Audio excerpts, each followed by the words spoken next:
রহুমার শোষণমুক্ত সুজালি গর্তে 27 জন পঞ্চায়েত সদস্যদের মধ্যে 22 জন পঞ্চায়েত সদস্য শিবির পরিবর্তন করলেন। জানা গেছে তারা এতদিন প্রত্যেকই অঞ্চল সভাপতি আব্দুল হকের শিবিরই ছিলেন।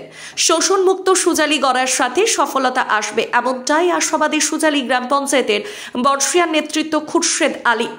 পুরনো দিনগুলো ফিরে আসুক এটা কখনো চাইব না বললেন সুজালি গ্রাম পঞ্চায়েতের বর্তমান উপপ্রধান লতিফুর রহমান। আজ অর্থাৎ সোমবার সুজালি গ্রাম পঞ্চায়েতের বানিয়াহাট বিদ্যালয় মাঠে অঞ্চল তৃণমূল কংগ্রেসের দলীয় নেতৃত্বদের নিয়ে একটি আলোচনা সভা অনুষ্ঠিত হয়। জানা গেছে এই আলোচনা সভাটি অনুষ্ঠিত হয়েছে 4 নম্বর জেলা পরিষদ সদস্য মৌসুমী খাতুনের স্বামী জাহিদুল রহমানের নেতৃত্বে।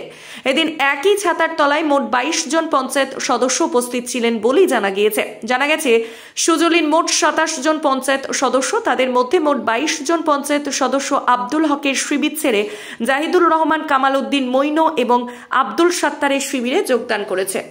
এটা নিয়ে আমরা কিছু বলতে পারবো না। আমাদের উচ্চ নেতৃত্ব, জেলা প্রেসিডেন্ট আর ব্লক প্রেসিডেন্ট আছে, ওরা ঠিক করবে, ওরা যা ঠিক করবে। আমরা যদি তৃণমূল কংগ্রেস করি, আমরা দলের উপরে আস্থা ভরসা আছে, ওরা যা নেতৃত্ব যাই ঠিক করবে আমরা সেটা মেনে নেব। মানুষের একটা ক্ষোভ ছিল প্রাক্তনদের সঙ্গে, এখন সেই ক্ষোভটা কতটা আপনারা সামলায় নিতে পেরেছেন? দেখেন, গত জুলাই মাসে ইলেকশনের রেজাল্ট হয়েছে। আগস্টের পরে আমাদের সুজালি অঞ্চলে কিছু সমস্যা তৈরি হয়েছে, মানুষের কিছু ক্ষোভের কথা মানুষ প্রকাশ করতেছে। আমরা কন্টিনিউ 3 মাস ধরে সেই চেষ্টাই করতেছি। আমরা আশা করি সুজালির নেতৃত্ব, আমরা 80% মানুষের ক্ষোভ যা ছিল আমরা মিটমাট করতে পেরেছি। বাকি যেতটুকু আছে আমরা সুজালি অঞ্চলের নেতৃত্ব সেটা মিটমাট করব। মানুষের ক্ষোভ অবশ্যই ছিল, সেটা মিটমাট হয়ে গেছে মোটামুটি।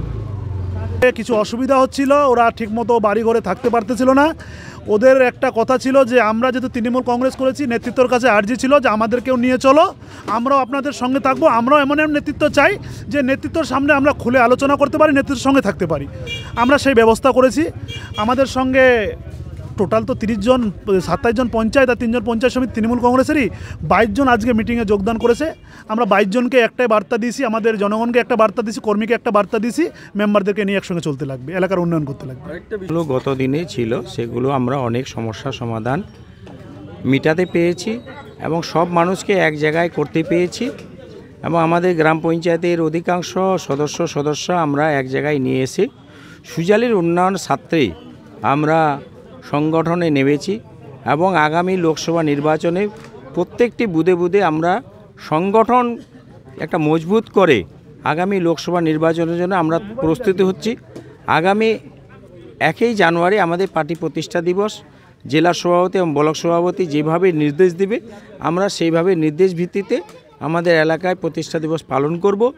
আশা করি লোকসভা নির্বাচনে সুজালিতে একটা সবচেয়ে ব্যাপক ব্যবধানে, একটা চোপড়ায় বলুন বা উত্তর দিনাজপুরের মধ্যে বলুন, সুজালি 1 নম্বরে থাকবে লোকসভা নির্বাচনে তৃণমূল কংগ্রেসের প্রার্থীর পক্ষেই। ঠিক একটা বিষয়, যদি এখনো পর্যন্ত 22 জন আপনাদের সঙ্গে, অন্যান্যদের যদি নেওয়া না হয় তারা তো ভিন্ন দলে যেতেই পারে, সেক্ষেত্রে কী ব্যবস্থা? না, দেখেন, আমরা এমন কাউকে নিব না, এমন কাউকে নিব এটা কোনো আমরা সিদ্ধান্ত নিইনি। আমাদের সেখানকার কর্মীরা কাকে নেবে কাকে নেবে না, নির্বাচিত সদস্যদের, সেটা কিন্তু আমাদের কর্মীরা ওই এলাকার বুথের আমাদের যারা নেতৃত্ব আছে ওরা ঠিক করবে। যাকে আমাদের কোনো বাধা বিঘ্ন নেই, দল থেকে কাউকে নিতে হবে না, তারা তো সবাই তৃণমূল কংগ্রেসে নির্বাচিত হয়েছেন, কিন্তু নেতৃত্বর মধ্যে একটু পার্থক্য থাকতে পারে, নেওয়া না নেওয়ার এটা কোনো আমাদের কাছে নেই। পার্টিটাকে সাজানোর জন্য নেতৃত্ব যে আশা আকাঙ্ক্ষা প্রকাশ করেছে, আমরা চেষ্টা করব তাতে সমস্ত মানুষকে শোষণ মুক্ত একটা সুজালি তৈরি করার যে প্রচেষ্টা শুরু হয়েছে সেটাতে আমরা সফল হব।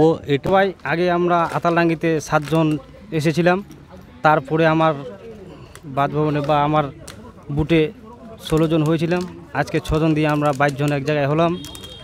আগামী দিনে যে উন্নয়ন হবে এই উন্নয়নের সাথে আমরা থাকব, জাহিদুলদার সাথে থাকব।